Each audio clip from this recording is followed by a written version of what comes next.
Halo semuanya, welcome to my YouTube channel.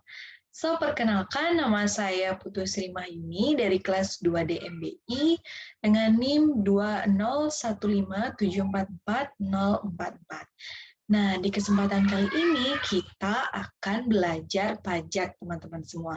Penasaran kan materi apa aja yang bakal dibahas kali ini? Stay tune ya. Nah, kita langsung aja masuk ke materinya.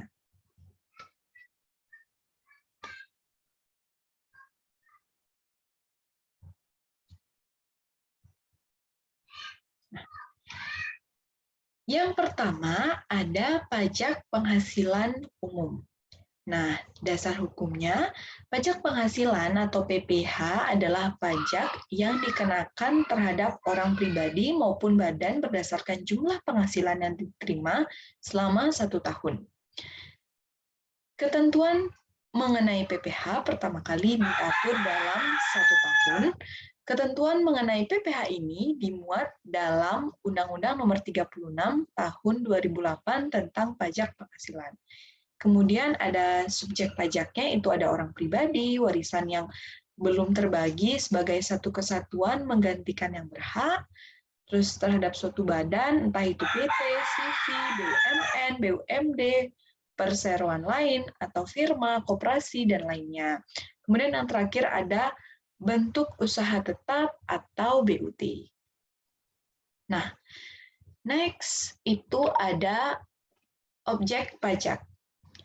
Objek pajak yang menjadi objek pajak adalah penghasilan. Yang termasuk dalam pengertian penghasilan itu adalah seperti contohnya yang pertama ada gaji, upah, terus komisi, bonus, terus uang pensiunan, imbalan dalam bentuk lainnya. Kemudian yang kedua ada hadiah dari undian atau pekerjaan atau kegiatan dan penghargaan. Kemudian yang ketiga ada laba usaha. Kemudian ada penerimaan kembali pembayaran pajak yang telah dibebankan sebagai biaya. Kemudian ada bunga termasuk premium, diskonto, imbalan lain, pengembalian hutang. Kemudian yang keenam ada royalti atau imbalan atau penggunaan hak. Kemudian yang ketujuh ada sewa dan penghasilan lain sehubung dengan penggunaan harta. Kemudian yang terakhir ada premi asuransi. Nah, itu dia teman-teman semua. Nah, kita sampai di cara menghitung penghasilan kena pajak PPH. Ini dia. Seperti terlihat dalam tabel, jumlah penghasilan kena pajak dibulatkan ke bawah dalam ribuan rupiah penuh. Pada WP, orang pribadi diberikan pengurangan berupa penghasilan tidak kena pajak atau PTKP. Ini dia di tabelnya sudah terlihat jumlah PTKP dan peruntukan PTKP-nya.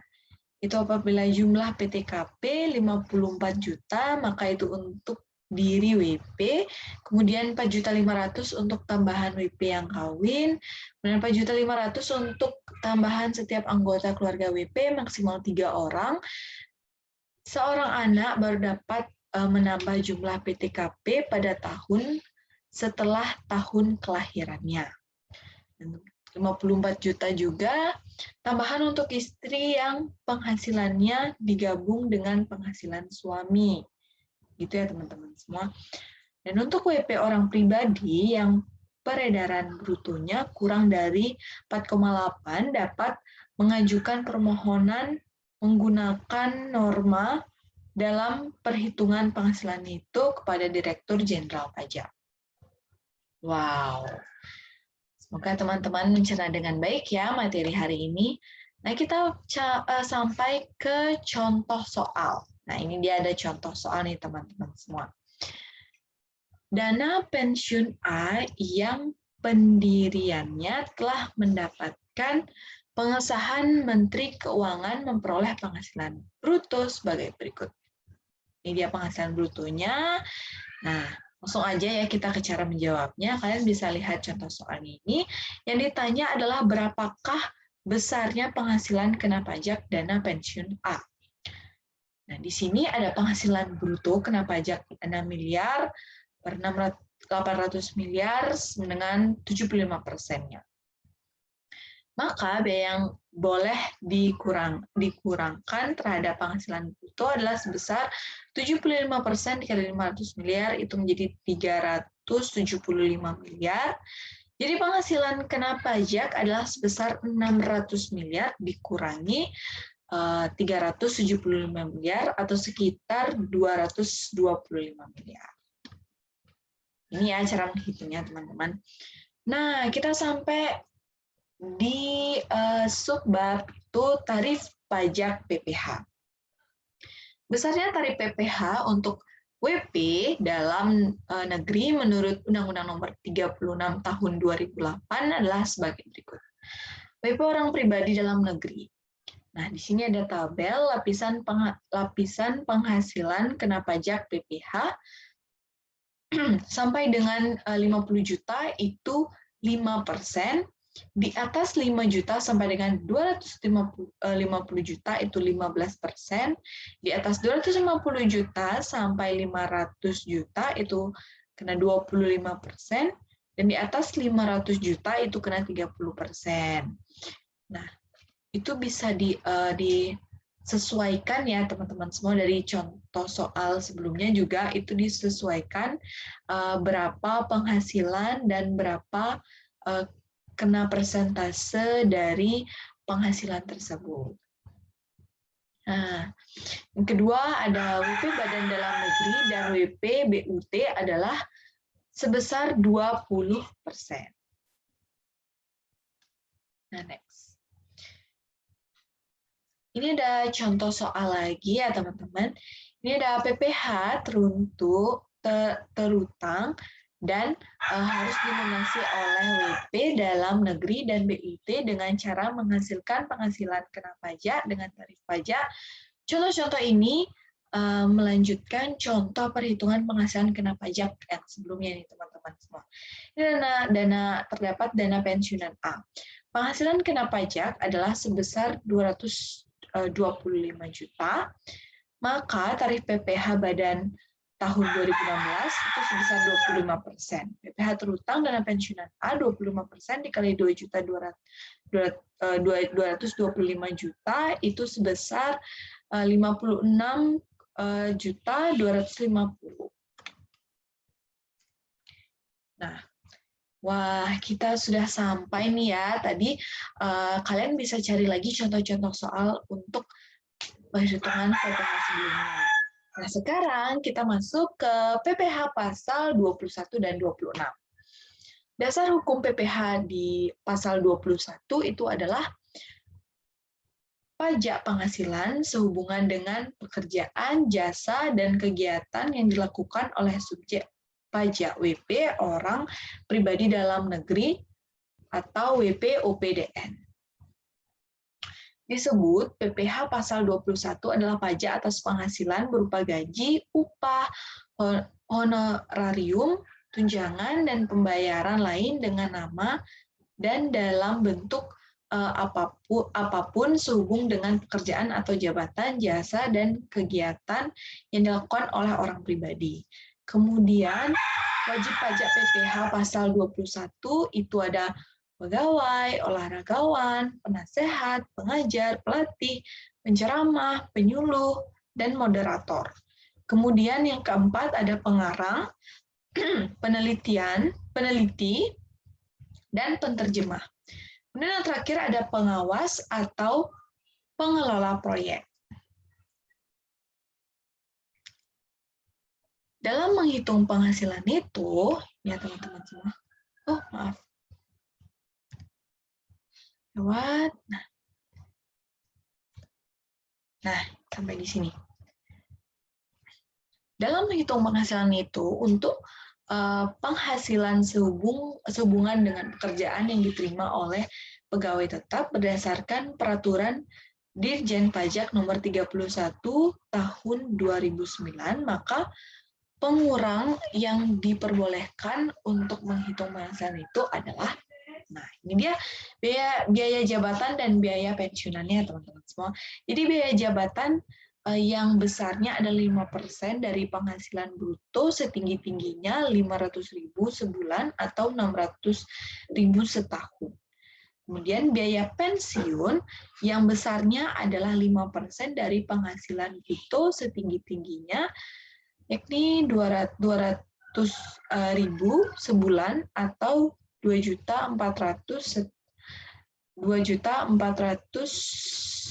setahun. Oh ya, tadi biaya jabatannya maksud saya bukan 600.000 ya, tapi 6 juta setahunnya. Nah, ini dia cara menghitung atau perhitungan pajak PPh pasal 21. Nah, next, kita ada di contoh soal PPh pasal 21. Ini contoh soalnya, kita langsung aja, kalian bisa baca di sini. Kita langsung aja bahas yang ditanya itu berapa PPh pasal 21 terhutang adi. Nah, gini caranya teman-teman semua. Jadi, kita hitung dulu gaji sebulannya berapa, terus biaya jabatannya, luaran pensiun, penghasilan neto ini. Nah, ini bisa dikali 5% ya, karena dia di bawah 50 juta, kita kali 5%, itu dapat hasilnya 375.000, kemudian luaran pensiun itu 200.000, penghasilan neto sebelumnya, kita dapat penghasilan neto sebelumnya itu hasil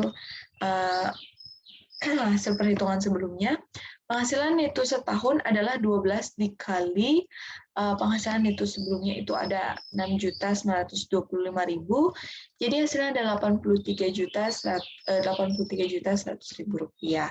Untuk WP sendiri itu ada 54 juta, tambahan WP kawin, kemudian tambahan WP 2 anak, jumlah PTKP-nya, penghasilan kena pajak setahun itu jadi 15.600.000 rupiah.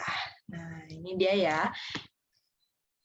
Nah, ini jadi PPh pasal 21 selama 1 tahun itu jadi 780.000 dan PPh pasal 21 sebulan itu 65.000 rupiah.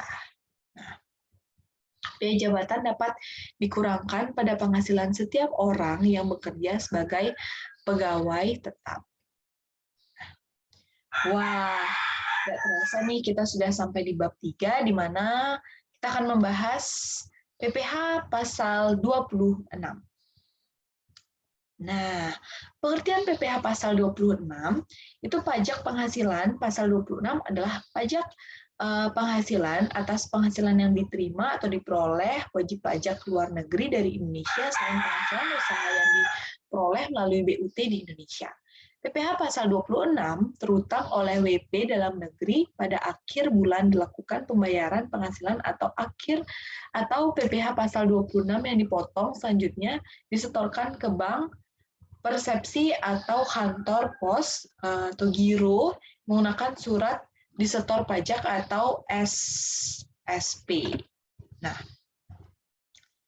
next, wajib pajak PPh pasal 26.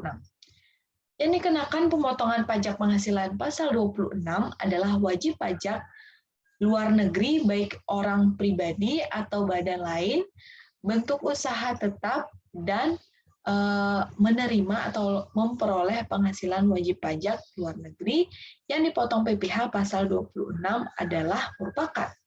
Nah, ini dia. Pertama itu ada pegawai, olahragawan, pemain musik, pembawa acara, penyanyi, pelawak, bintang film, seperti artis-artis gitu ya teman-teman. Kemudian ada pengarang, peneliti, dan penterjemah.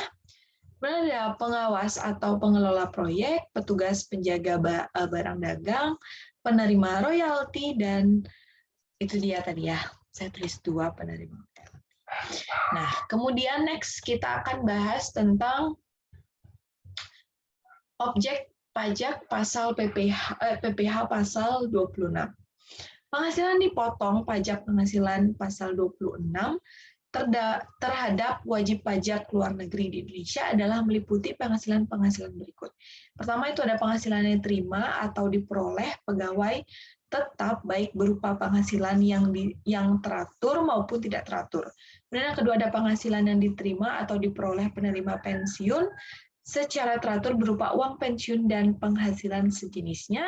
Kemudian ada dividen, kemudian yang keempat ada bunga, termasuk premium, diskonto, dan imbalan sehubungan dengan jaminan pengembalian hutang, kemudian ada royalti, dan ada hadiah atau penghargaan, terus ada premi asuransi termasuk reasuransi. Nah, PPh pasal 21 dan 26. Ini dia contoh soal dari pajak PPh nomor 26 ya. Maksud saya PPh pasal 26. Ini soalnya yang pertama ada Mr. Sandi adalah WP luar negeri yang bekerja pada PT Sari Rasa Utama dengan memperoleh gaji bulan Oktober 2018 sebesar Rp7.500.000 dan bonus sebesar 5 juta ya teman-teman semua. Nah, jadi PPh pasal 26 atas gaji itu 20% dikali 7.500.000 itu memperoleh 1.500.000 dan untuk bonusnya itu 20% dikali 5 juta itu mendapatkan 1 juta. Nah, untuk yang kedua, itu ada Mr. Evan adalah WP luar negeri menerima dividen dari PT Solusindo sebesar 15 juta dan PT Solusindo memungut PPh pasal 26 atas pendapatan dividen Mr. Charles sebagai berikut. Jadi 20% dikali 15 juta memperoleh 3 juta rupiah. Pajak penghasilan pasal 22. Wow, kita sudah sampai di pajak penghasilan pasal 22 ya teman-teman. Jadi kita udah masuk ke materi selanjutnya ini. Nah, dasar hukumnya adalah Undang-Undang RI Nomor 36 Tahun 2008, khususnya pasal 22 penjelasannya dan keputusan-keputusan pendukungnya. Kemudian ada pemungut pajak PPh pasal 22. Pemungut pajak PPh sebagaimana dimaksud dalam pasal 22 Undang-Undang Dasar Undang-Undang Nomor 7 Tahun 1983 tentang pajak penghasilan sebagaimana telah beberapa kali diubah terakhir dengan Undang-Undang Nomor 36 Tahun 2008 adalah Bank Devisa dan Direktur Jenderal Bea dan Cukai atas impor barang, Direktur Jenderal Pembendaharaan, terus bendahara pemerintah baik di tingkat pusat ataupun di tingkat daerah yang melakukan pembayaran atas pembelian barang, kemudian ada bahan usaha milik negara atau badan usaha milik daerah yang melakukan pembelian barang dengan dana yang bersumber dari belanja negara atau APBN dan atau belanja daerah atau APBD, kecuali badan-badan tersebut pada angka 4. Nah, Badan Bank Indonesia atau BI, kemudian PT Perusahaan Pengelola Aset atau PPA, Perum Badan Urusan Logistik atau Bulog, PT Telekomunikasi Indonesia atau Telkom, Perusahaan Listrik Negara atau PLN, PT Garuda Indonesia, PT Indosat, PT Krakatau Steel, terus ada PT Pertamina, dan bank-bank BUMN yang melakukan pembelian barang yang dananya bersumber dari APBN maupun non-APBN. Oke, kemudian kita akan bahas pengelompokan PPh pasal 22.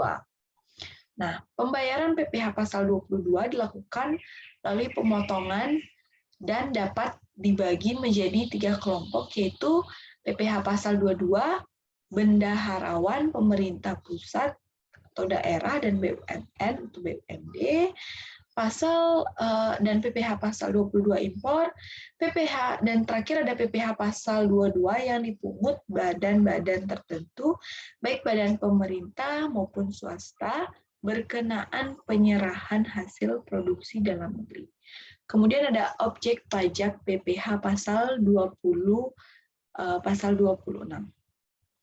Itu ada impor barang, ada pembayaran atas pembelian barang yang dilakukan oleh BUMN atau BUMD, yang dananya dari belanja negara atau belanja daerah.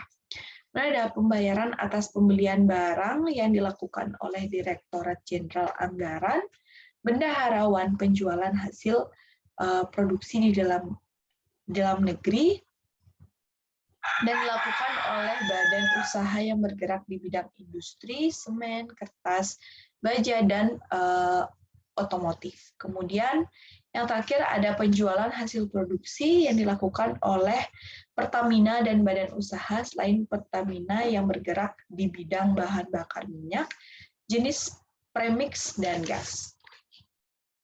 Nah, ini dia tarif pajak PPh pasal 22.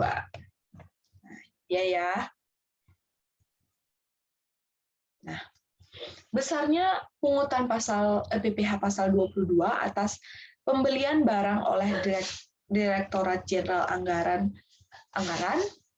bendaharawan, pemerintah pusat dan daerah, BUMN, BUMD, Bank Indonesia,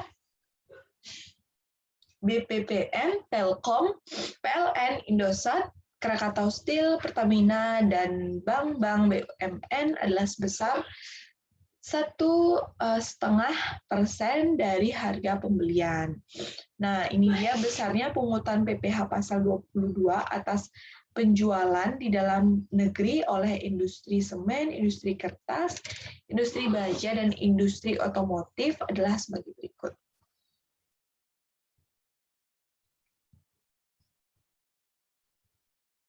Nah, ini dia teman-teman.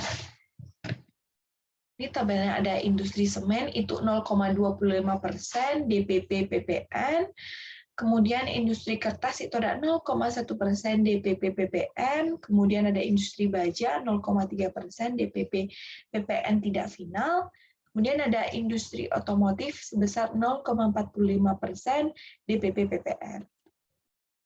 Nah, kemudian kita sampai di besarnya pungutan PPh pasal 22 atas penjualan hasil produksi oleh Pertamina serta badan usaha lainnya yang bergerak dalam bidang bahan bakar minyak jenis premix, seperti T dan gas adalah sebagai berikut.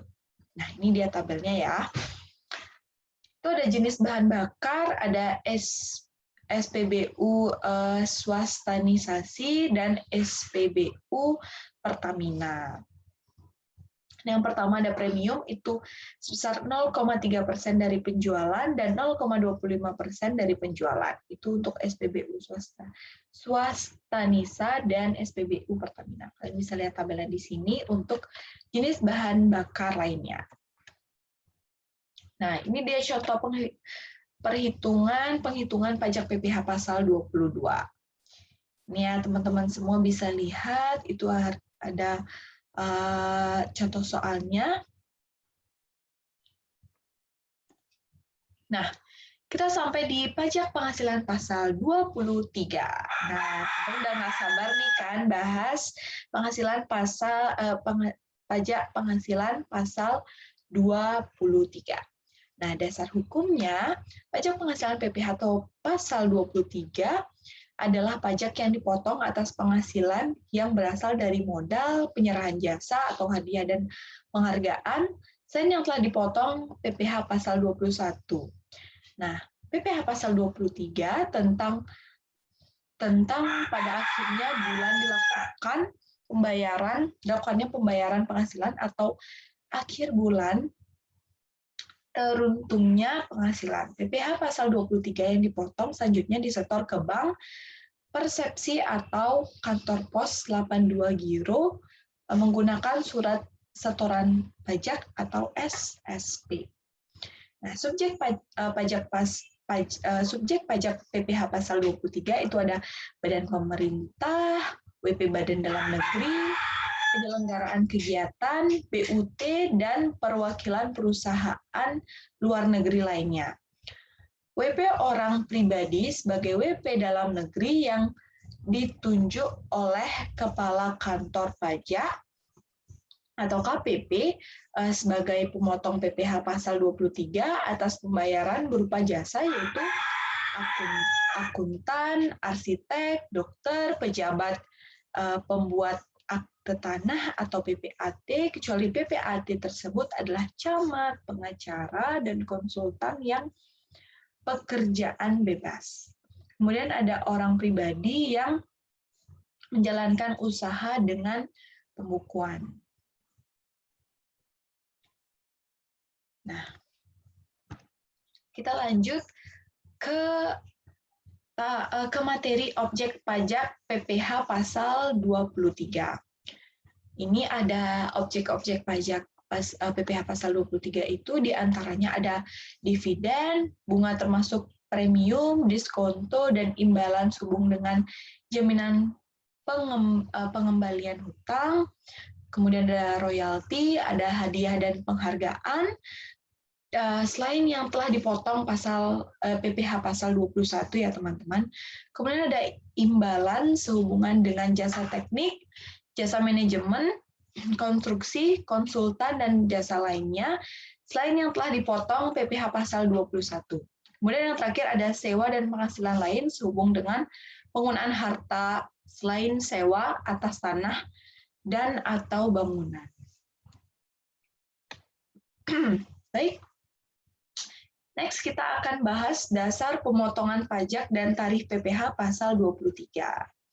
Nah, di sini sudah ada tabel objek pajak, tarif, dan DPP, kemudian ada sifat pungutannya. Ini dividen dan badan usaha itu karena 15% kali penghasilan brutonya itu sifat pungutannya tidak final ya teman-teman semua. Nah, ini ada dividen, terus ada bunga termasuk premi, diskonto itu kena 20% dikali penghasilan bruto itu sifat pungutannya itu final.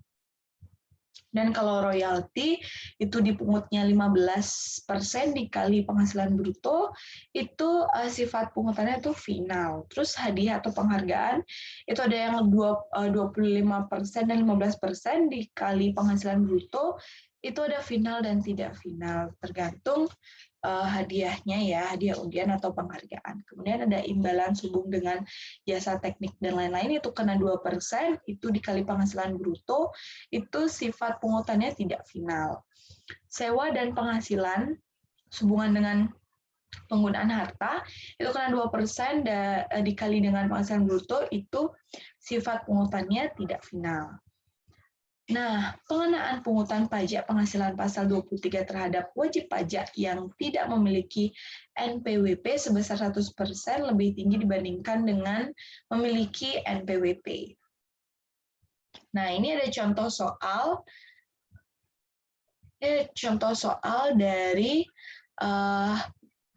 PPh pasal 23.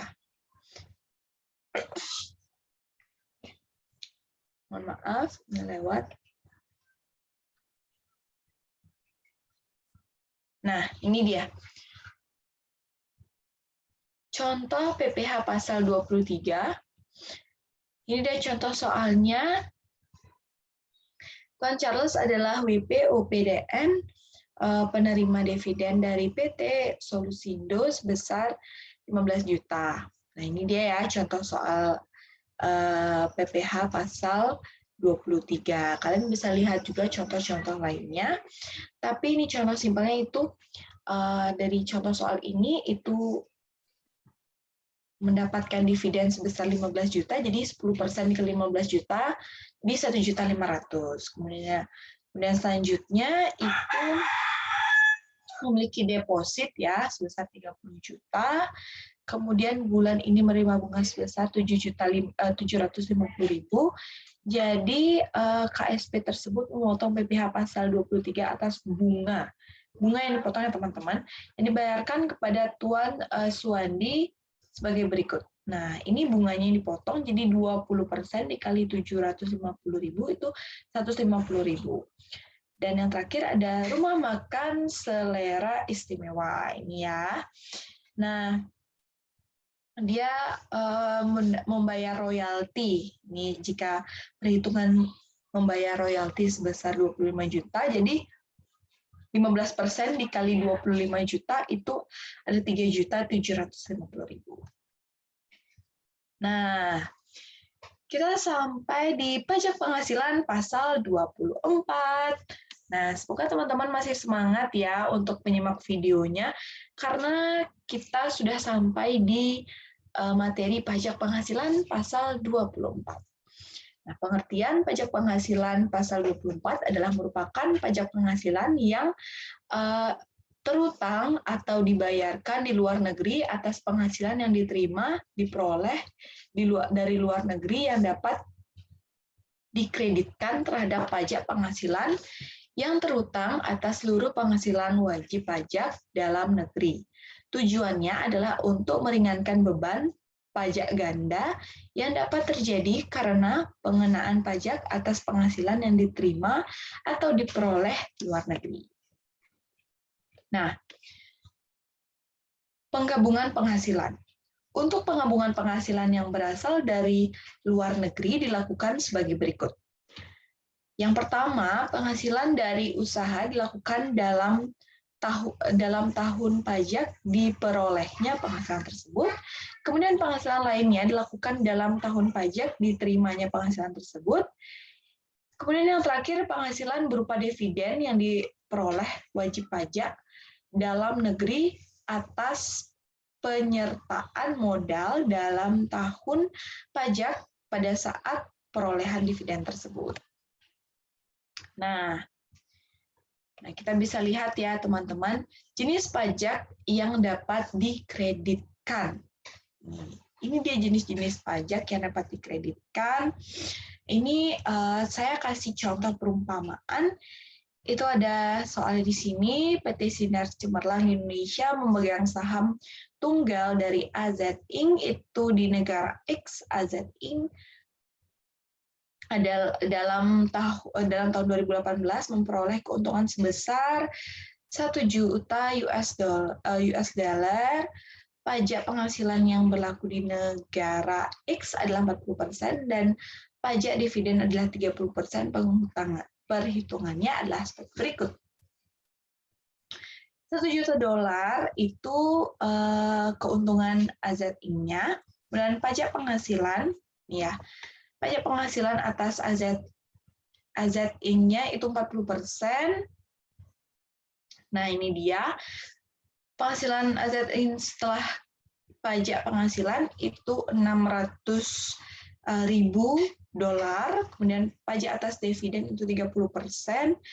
Menjadi 180.000 dolar. Penghasilan yang dikirim ke Indonesia itu 420.000 dolar. Nah, batas maksimum kredit pajak PPh pasal 24. Apa sih batas-batasnya? Nah, ini dia batas maksimum kredit pajak PPh pasal 24. Batas maksimum kredit pajak diambil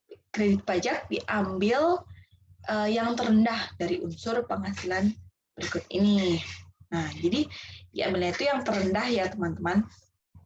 Jadi jumlah pajak yang terutang atau dibayarkan di luar negeri, penghasilan luar negeri, bagi seluruh penghasilan kena pajak dikali PPh atas seluruh penghasilan yang dikenakan tarif pasal 17.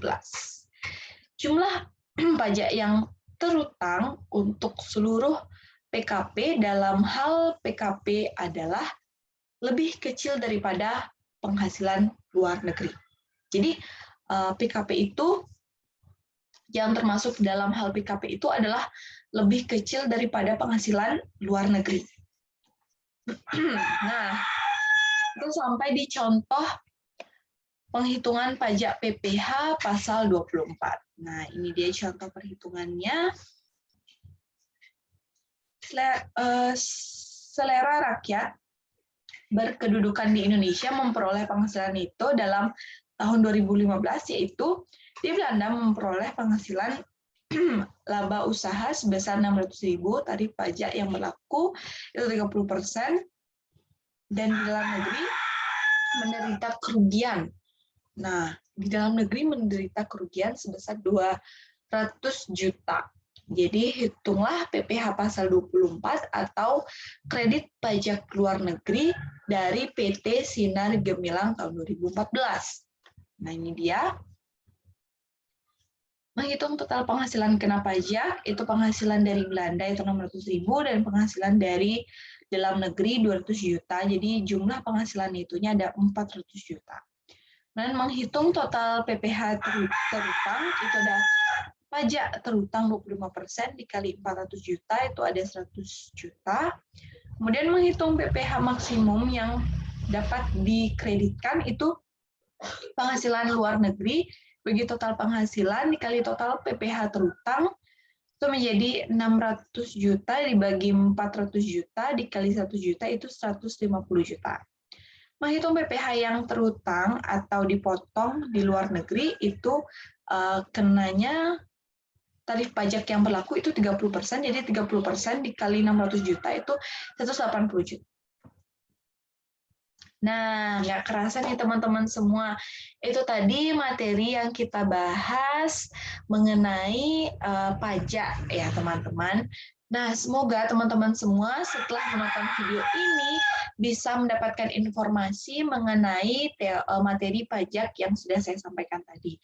Nah, nggak lupa nih teman-teman semua untuk tetap latihan soal ya, dan dibaca-baca lagi latihan soalnya biar semakin terbiasa untuk mengerjakan soal-soal pajak atau PPh tadi ya, dari pasal 26, 21, 22, 24. Wah, banyak banget kan materi yang bisa kita ambil dari video ini, dan semoga di tengah pandemi COVID ini kita stay positif and stay healthy.